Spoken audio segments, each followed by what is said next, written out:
ઓબેસિટીનું પ્રમાણ છે તે વધતું જાય છે, તો તેની પાછળના શું કારણો હોઈ શકે? ભારતમાં એક સર્વે મુજબ અત્યારે 22 થી 25% જેટલા લોકો છે એ મેદસ્વીતા એટલે કે ઓવરવેઇટ અને ઓબેસિટીના કેટેગરીમાં આવે છે. તેની પાછળના શું કારણો હોઈ શકે છે? બહારનું જંક ફૂડ, ફાસ્ટ ફૂડ. લેડીઝમાં ઓબેસિટીનું પ્રમાણ વધી ગયું છે, તો હોર્મોનલ ઇમ્બેલેન્સ હોય છે અત્યારની છોકરીઓમાં જોવા મળે છે. નમસ્કાર, મોરબી અપડેટમાંથી હું છું તમારી સાથે નિરાલી. સામાન્ય રીતે અત્યારે આપણને કોઈને જાડું થવું નથી ગમતું, એમાં પણ ફિમેલમાં કેવું છે, એને તો 0 ફિગર જોઈએ છે અને એકદમ સ્લિમ એન્ડ સ્ટ્રીમ દેખાડવું હોય છે, પણ છતાં પણ ક્યાંક ને ક્યાંક અત્યારે ઓબેસિટીનું પ્રમાણ છે તે વધતું જાય છે, તો તેની પાછળના શું કારણો હોઈ શકે? તમે જાડા છો તો તેના લીધે તમને આગળ જતા શું નુકસાન થઈ શકે છે, તેને કેવી રીતે અટકાવી શકાય, આ બધી જ વાત કરવા માટે આજે આપણે મોરબીના ડોક્ટરોને મળવાના છીએ. આજે આપણી સાથે છે ડોક્ટર વૈભવ Karoliya sir, doctor Manish Sanariya sir અને ડોક્ટર દેવીના અખાણી મેડમ. આપ ત્રણેય સરનું મોરબી અપડેટમાં ખૂબ ખૂબ હાર્દિક સ્વાગત છે. તેની સાથે સર, સૌથી પહેલો તો મારો ક્વેશ્ચન તમને એમ છે કે આ બધા અત્યારે મેદસ્વીતાપણું, જાડાપણું આ બધું કે છે, તો સૌથી પહેલા તો ઓબેસિટી એટલે શું અને આપણને ખબર કેમ પડશે કે આપણું જે આ વજન વધતું જાય છે તે ધીમે ધીમે હવે આપણે ઓબેસિટી તરફ જઈ રહ્યા છીએ? ઓબેસિટી એટલે કે મેદસ્વીતા આપણે એક સામાન્ય કેલ્ક્યુલેટ કરીને આપણે માપી શકીએ કે આપણે જાડામાં આવીએ છીએ અને આપણે કઈ કેટેગરીમાં આવીએ છીએ. તો એના માટે શું કેલ્ક્યુલેટ કરવું પડે? આપણે એક વજન જોઈએ અને એક આપણી હાઇટ જોઈએ, ઊંચાઈ જોઈએ. તો વજનના છેદમાં ઊંચાઈનો વર્ગ કરીને આપણે એક ઇન્ડેક્સ નક્કી કરીએ કે બોડી માસ ઇન્ડેક્સ. બરોબર? બોડી માસ ઇન્ડેક્સ આપણો 18.5 થી 25ની વચ્ચે આવતો હોય તો આપણું વજન નોર્મલ કહેવાય. 25 થી 30ની વચ્ચે આવતું હોય તો આપણે ઓવરવેઇટ કેટેગરીમાં આવે કે આપણે થોડુંક ધ્યાન રાખવાની જરૂર છે. અને જો 25 થી વધારે આવે, 25 થી 30, તો આપણે ઓબેસિટી ક્લાસ 1 કહેવાય, એટલે પહેલો ગ્રેડ, અને 30 થી 35 બીજો ગ્રેડ, અને 35 થી 40 ક્લાસ 3 ઓબેસિટી કહેવાય. જો કે ઓબેસિટી કેલ્ક્યુલેટ કરવા માટેના બીજા પણ અમુક પેરામીટર છે કે જે માં કમરનું તમે માપ લઈ શકો. કમરનું માપ જો તમારું જે પુરુષો માટે કમરનું માપ છે એ 90 સેન્ટીમીટરનો કટઓફ છે અને સ્ત્રીઓ માટે 80 સેન્ટીમીટરનો કટઓફ છે. જો આનાથી વધારે તમારું કમરનું માપ હોય તો તમે મેદસ્વીતાની અંદર આવો છો. ભારતમાં એક સર્વે મુજબ અત્યારે 22 થી 25% જેટલા લોકો છે એ મેદસ્વીતા એટલે કે ઓવરવેઇટ અને ઓબેસિટીના કેટેગરીમાં આવે છે. ખૂબ જ સરસ વાત કરી કે તમે જાડા થઈ રહ્યા છો અને તમે હવે ઓબેસિટીમાં આવો છો, તે તમે તમારા ઘરે જઈને જાતે જ નક્કી કરી શકો છો. Weight upon height square. ઘણી બધી વખત કેવું હોય કે જેની હાઇટ વધારે હોય ને તેનું 80 કિલો વજન હોય ને તો આપણને એમ થાય કે લે આ તો દુબળો છે, પરંતુ તેને હાઇટ પ્રમાણે તેનું વજન બરાબર છે એટલા માટે તે ઓબેસિટીમાં નથી આવતો. અને સરે જેમ કીધું એમ કે અત્યારે ભારતમાં 22 થી 25% ઓબેસિટીનું પ્રમાણ વધી ગયું છે, એટલે કહેવાય ને કે દર 100 માંથી 25 લોકો જાડા છે, એટલે એ રેશિયો તો ખૂબ વધારે કહેવાય. તેની સાથે સર મારું તમને પૂછવું છે કે આ નાના બાળકોમાં, એડલ્ટ્સમાં કે ટીનેજર્સમાં જે આ ઓબેસિટીનું પ્રમાણ વધ્યું છે તેની પાછળના શું કારણો હોઈ શકે છે? નમસ્કાર મિત્રો, thank you Morbi update team. તમે બહુ સરસ વાત કરી કે અત્યારે નાના બાળકોમાં ઓબેસિટીનું પ્રમાણ દિવસે દિવસે બહુ વધતું જાય છે. અમે જ્યારે શરૂઆતમાં 10 થી 12 વર્ષ પહેલાં શરૂઆતમાં પ્રોટીન એનર્જી માલ ન્યુટ્રિશન એટલે કે મરાસમસ, ક્વોશિયરકોર, જે બાળકોનું વજન ઓછું હોય, કેકેક્સિક લોકો હોય, એવા કેસીસ હતા. હવે દિવસે દિવસે ઓબેસિટી, જેનું વજન ઉંમર અને એના હાઇટ પ્રમાણે વધારે હોય, જેમ સાહેબે વાત કરી, એના થવાના મૂળ મેઇન કારણ ઘણી વખત વારસાગત કે મમ્મી પપ્પા, દાદા બા હોય તો એને ફેમિલિયલ કહેવાય. ઘણી વખત હોર્મોનલ ઇમ્બેલેન્સ થતું હોય એને લીધે થાય. પણ અત્યારે જોવા મળે બાળકોમાં ખાસ કરતો મેઇન રીઝન છે બહારનું junk food, fast food, fatty food, ultra process food બધા ખાવાથી, પેકેટ ફૂડ ખાવાથી, હાઈલી કાર્બોહાઈડ્રેટ કોલ્ડ ડ્રિંક્સ, બહારના બેકરીની આઇટમ ખાવાથી થાય છે. અને બીજું, અત્યારે છોકરાઓનું સિસ્ટમ એટલી બધી ટાઈટ શેડ્યુલ છે, સવારથી સાંજ સુધી સ્કૂલ, સાંજે ટ્યુશન, 1 કલાક માટે પણ એમને કસરત કરવા માટે કે બહારની ગેમ્સ રમવા માટેનો ટાઈમ નથી મળતો. એટલે એનું સેકન્ડ મેઇન રીઝન છે કસરતનો અભાવ. ત્રીજી વસ્તુ, ઘણી વખત કોઈ બીમારી હોય કે કોઈ દવા હોય, સાઈડ ઇફેક્ટ, દવાની સાઈડ ઇફેક્ટમાં થતું હોય છે. અને જેમ કીધું એ રીતે બહારના ફૂડ ખાવાથી પણ ઘણીવાર વધારે થાય છે. ખૂબ જ સરસ વાત કરી સરે કે અત્યારના છોકરાઓમાં ફિઝિકલ એક્ટિવિટી છે તે ઝીરો થઈ ગઈ હોય છે અને તેની સામે તેની મમ્મીઓનું ખવડાવવાનું વધી ગયું છે કે મારો છોકરો તો કંઈ ખાતો જ નથી એમ કરીને એને એટલું બધું ઘી ને તેલ ને બટર ને ચીઝ ને બધું ખવડાવી દે છે જેના કારણે બચ્ચાઓ છે તે ઓબેસિટીનો શિકાર બને છે અને તેમાં પણ બાળક જો થોડી વાર માટે રમવાની વાત કરે તો તરત જ કહેશે કે તારે તો માર્ક્સ ઓછા આવ્યા છે ને આ છે ને તે છે. એમાં કરતાં તમે તમારા બાળકોના હેલ્થ ઉપર ક્યાંક ને ક્યાંક અસર કરો છો. તેની સાથે મેડમ મારે તમને પૂછવું છે કે આ તો બાળકોની ને એની વાત થઈ, ફિમેલ તો એક્ટિવ પણ હોય છે અને તેની સાથે સાથે ફિમેલમાં તો હેલ્થ કોન્શિયસ પણ એટલી હોય છે કેમ કે તેને તો જાડું થવું બિલકુલ નથી ગમતું અને છતાં પણ અત્યારે લેડીઝમાં ઓબેસિટીનું પ્રમાણ વધી ગયું છે. તો તેની પાછળનું શું કારણ હોઈ શકે? નમસ્તે. અત્યારે ગર્લ્સ કયો અને જેમ જેમ ઉંમર થતી જાય છે તેમ સૌથી વધારે મેદસ્વીતાનું કારણ છે ને તે મોટાભાગે જીનેટિક એટલે કે વારસાગત હોઈ શકે છે. ડાયટ એટલે કે ખોરાક ઉપર નથી સરખું ખાઈ શકતા, મતલબ ખોટો ખોરાક વધારે લેવાય છે, જેમ કે ચરબીયુક્ત ખોરાક ખાવો અને સાહેબે જેમ વાત કરી એ રીતે. એને કારણે લેક ઓફ ફિઝિકલ એક્સરસાઇઝ એટલે કે કસરત નથી કરતા એટલે. પણ મુખ્ય કારણ હોર્મોનલ ઇમ્બેલેન્સ હોય છે અત્યારની છોકરીઓમાં જોવા મળે છે. એક તો જાણે પહેલાં કરતાં અત્યારે એજ ઓફ મેનાર્કી એટલે કે માસિક ચક્ર છે એ જરા વહેલું ચાલુ થઈ ગયું છે બધી છોકરીઓમાં. પ્લસ અત્યારે હોર્મોન્સના ઇમ્બેલેન્સને કારણે પીસીઓડી એટલે કે પીસીઓડી એટલે કે પોલિસિસ્ટિક ઓવેરિયન સિન્ડ્રોમ એટલે એ વસ્તુ છે જે હોર્મોનલ ઇમ્બેલેન્સને કારણે થઈ રહ્યો છે પણ જેને કારણે બોડી વેઇટ વધે છે અને છોકરીઓને માસિકની પણ અનિયમિતતા વધે છે. બીજું છે હાઇપોથાઇરોઇડ. હાઇપોથાઇરોઇડનું પ્રમાણ પણ અત્યારે ખૂબ જોવા મળે છે બાળકોમાં, જેને કારણે પણ ચરબી વધે છે, મેદસ્વીતા વધે છે અને જેને કારણે પણ બધી એ લોકોની લાઇફસ્ટાઇલ અને માસિક ચક્રમાં પણ ફેરફાર જોવા મળે છે. તેની સાથે મેડમ આ જે આપણે બાળકીઓમાં વાત કરી કે છોકરીઓમાં આના લીધે છે તે ઓબેસિટી અને વજન વધે છે, તો આને આપણે કેવી રીતે અટકાવી શકશું? અને માની લો કે છોકરીઓમાં વજન વધારે છે, ઓબેસિટીનું પ્રમાણ વધારે છે, તો તેના લીધે તેને શું શું અસર થશે આગળ જતાં? જેમ કે મેં વાત કરી કે પીસીઓએસ અત્યારે બહુ કોમન છે, જે એક વારસાગત પણ હોઈ શકે છે અને હોર્મોનલ ઇમ્બેલેન્સને કારણનો પણ એક આ ડિઝીઝ છે.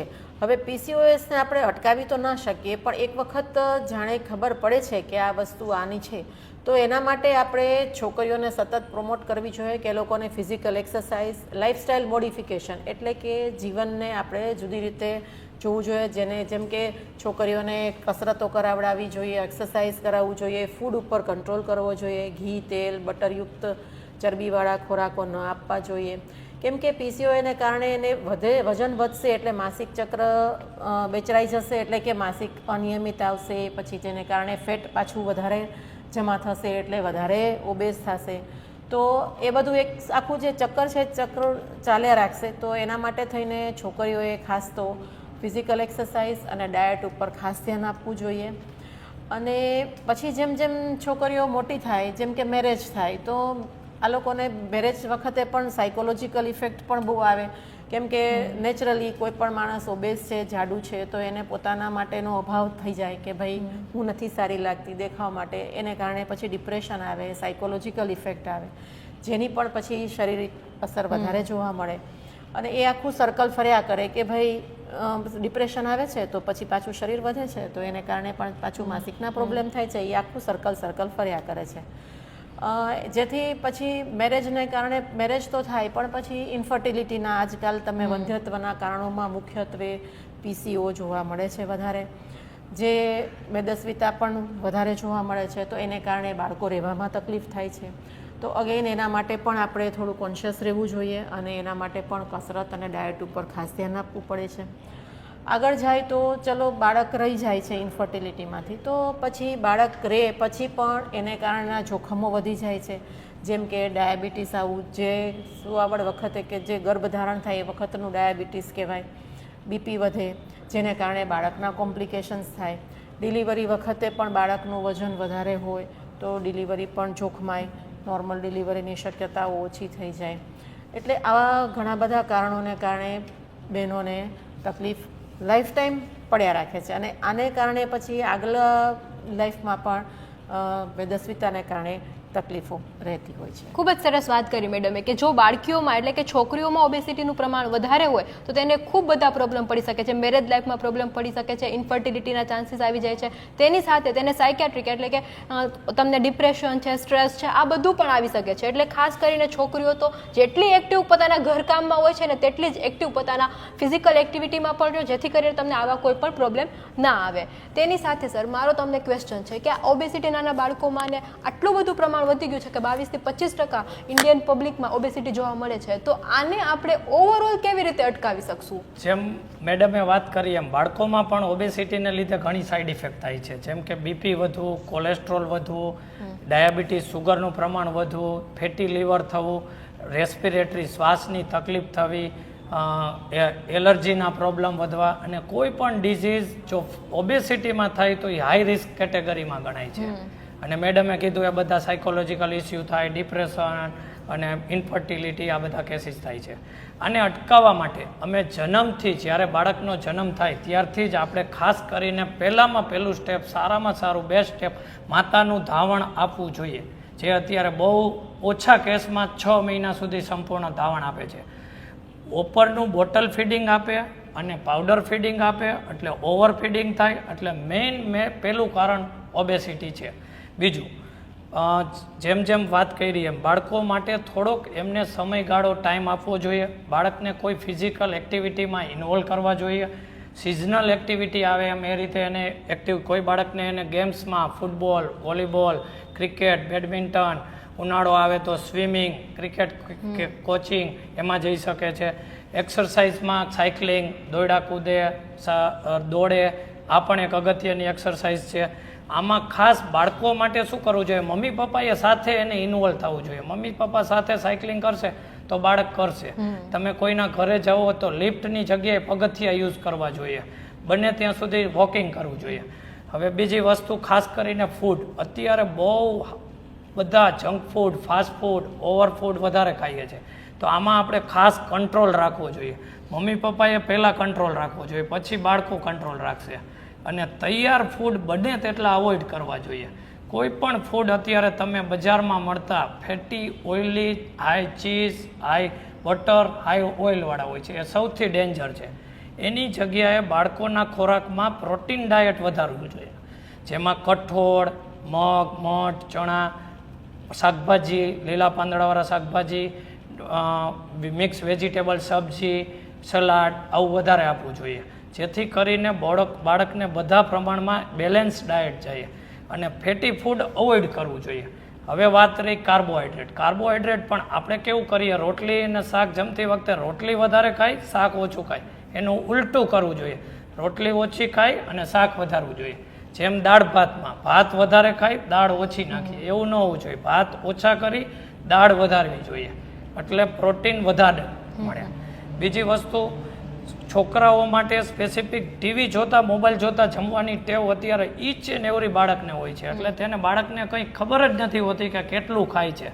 બરાબર ચાવતા નથી, ચાવે ને તો પણ ઘણી વખત છે ને બરાબર એ પ્રોબ્લેમ સોલ્વ થઈ જાય છે.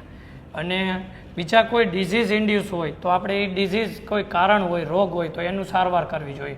હોર્મોનલને લગતા ફેરફાર હોય છે, મેં મેડમે કીધું થાઇરોઇડ, તો એનો કંટ્રોલ કરવો જોઈએ.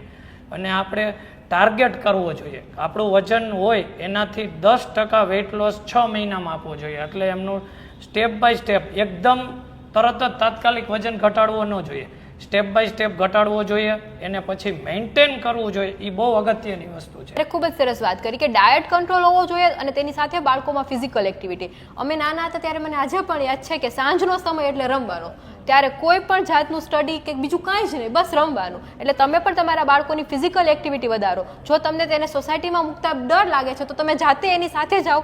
સ્વિમિંગ એક્ટિવિટી છે, અત્યારે તો સ્પોર્ટ્સ પણ એટલા વધી ગયા છે, એમાં પણ તમે તેને મોકલી શકો છો. અને તેની સાથે ડાયટ કંટ્રોલ, એટલે આ બધું જ તમે કરશો તો તમે તમારા બાળકોની હેલ્થ ખૂબ સારી રાખશો અને આગળ જતા બાળકોમાં કોઈ પણ જાતના પ્રોબ્લેમ નહીં આવે.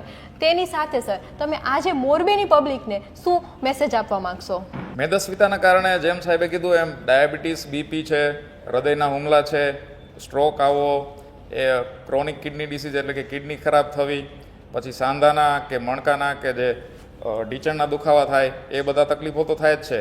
પણ પેટના પોઈન્ટ ઓફ વ્યૂથી જોઈએ તો એ લોકોને એસિડિટીનું પ્રમાણ વધી જાય, કેમ કે જે ખોરાકની નળી અને હોજરી વચ્ચેનો વાલ છે એ જનરલી મેદસ્વી લોકોમાં ઢીલો હોય છે, એટલે એસિડ સહેલાઈથી ઉપર આવી શકે. બીજી વસ્તુ કે એ લોકોને પિત્તાશયમાં પથરી થવાની શક્યતાઓ વધી જાય, એના હિસાબે સ્વાદુપિંડમાં સોજો આવે. પછી એ લોકોને અમુક જાતના કેન્સર છે, જેમ કે સ્વાદુપિંડનું કેન્સર, મોટા આંતરડાનું કેન્સર, સ્ત્રીઓમાં સ્તન કેન્સર અને ગર્ભાશયનું કેન્સર, આ બધા કેન્સર થવાનું જે જોખમ છે એ સામાન્ય લોકો કરતાં વધારે થાય છે. તો આ બધું જોતાં એવું લાગે કે આ ઓબેસિટી છે એ કોઈ એક અવયવનો રોગ નથી, પણ એ આખા શરીરને અને તમારા ઇવન મનને પણ ઇફેક્ટ કરે છે. જેમ સાહેબે કીધું એમ કે એ લોકો સમાજમાં એવું વિચારે કે મને લોકો કેવી રીતે જોવે છે, મારી પાછળ વાત કરે છે, તો એ લોકોને ડિપ્રેશન, એન્ઝાયટી એવા પ્રોબ્લેમ પણ વધારે થતા હોય છે. તો આપણા આખા શરીરને અને મનને અસર કરતું હોય તો એનો અત્યારે એપિડેમિક છે, એમ કે રોગચાળો ફાટી નીકળ્યો હોય તો એના જેવું જ અત્યારે સિનેરિયો છે. કેમ કે જે ચાઇલ્ડહુડ ઓબેસિટી સાહેબે વાત કરી કે એમને ઓપીડીમાં વધારે કેસ થઈ ગયા છે. હવે જો એ લોકો મોટા થાય તો આ બધો તકલીફ જે છે એ હેલ્થકેર બર્ડન છે એ આપણા સમાજ ઉપર, આપણા દેશ ઉપર એ જ અલ્ટિમેટલી આવવાનું છે. તો આપણે એક વ્યક્તિ તરીકે અને જાગૃત નાગરિક તરીકે શું કરી શકીએ? તો આપણે કોઈ પણ બહારનું તમે ફૂડ ખરીદવા જાઓ તો એનું પેકેટ વાંચો, એમાં તમને માહિતી લખેલી જ છે કે એમાં તમને કેલરી કેટલી મળે છે, તમારે કયા સામગ્રીનો ઉપયોગ થયો છે. જનરલી 3 વસ્તુ વધારે હોય, મેંદો હોય, પામોલિન ઓઇલ હોય અને બીજી જે અમુક પ્રિઝર્વેટિવ હોય. આ બધી વસ્તુવાળું જો ફૂડ તમે ખાઓ તો આ ઓબેસિટીની સમસ્યા વધી જાય. ઓબેસિટી બેઝિકલી શું છે? ઇન્ટેક અને આઉટપુટ એ બધી વચ્ચેની ગેમ છે.